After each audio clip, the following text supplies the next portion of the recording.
U.S. President-elect Donald Trump has told media outlets that he can't guarantee that his promised tariffs on key U.S. foreign trade partners won't raise prices for American consumers. Trump stated that before COVID-19, the U.S. had the greatest economy in its history. He also mentioned implementing significant tariffs on various countries, particularly China.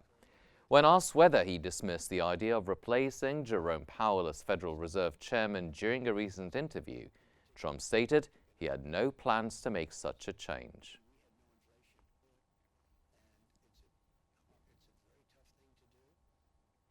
Japan's economy expanded between July and September at a faster pace than initially reported due to upward revisions in capital investment and exports.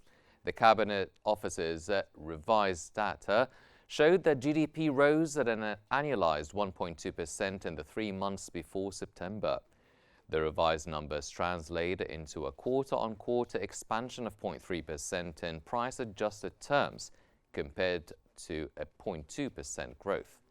The upgrade was caused in part by a smaller-than-expected decline in capital expenditure, which fell 0.1% in the third quarter.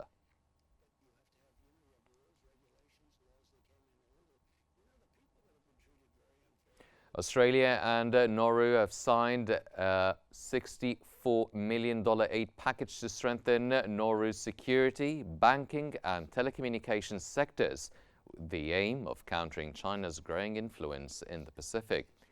The agreement includes $25.5 million to enhance Nauru's policing and security over 5 years, with additional funding directed towards banking, education, health and social services. Australian Prime Minister Anthony Albanese reaffirmed Australia's role as Nauru's primary security partner and pledged further investment to support the island's national security needs.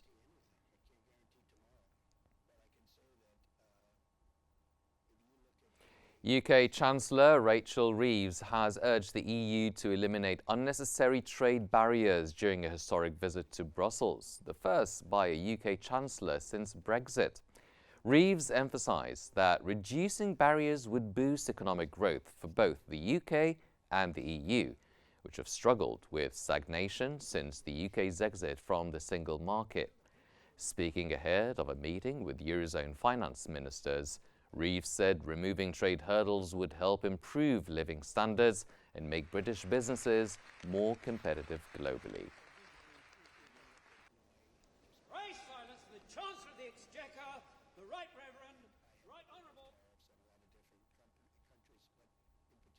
The European Commission has raised concerns over Hungary's fiscal strategy, accusing it of relying on unrealistic data and lacking essential details. In a letter to Hungarian Finance Minister Mihály Varga, EU Commissioner Valdis Dombrovskis highlighted discrepancies in economic forecasts, including growth, inflation and interest expenditures. These gaps have delayed the EU's evaluation of Hungary's medium-term fiscal plans, potentially extending the process into January. The Commission reiterated the importance of aligning with EU methodologies to ensure economic stability across member states.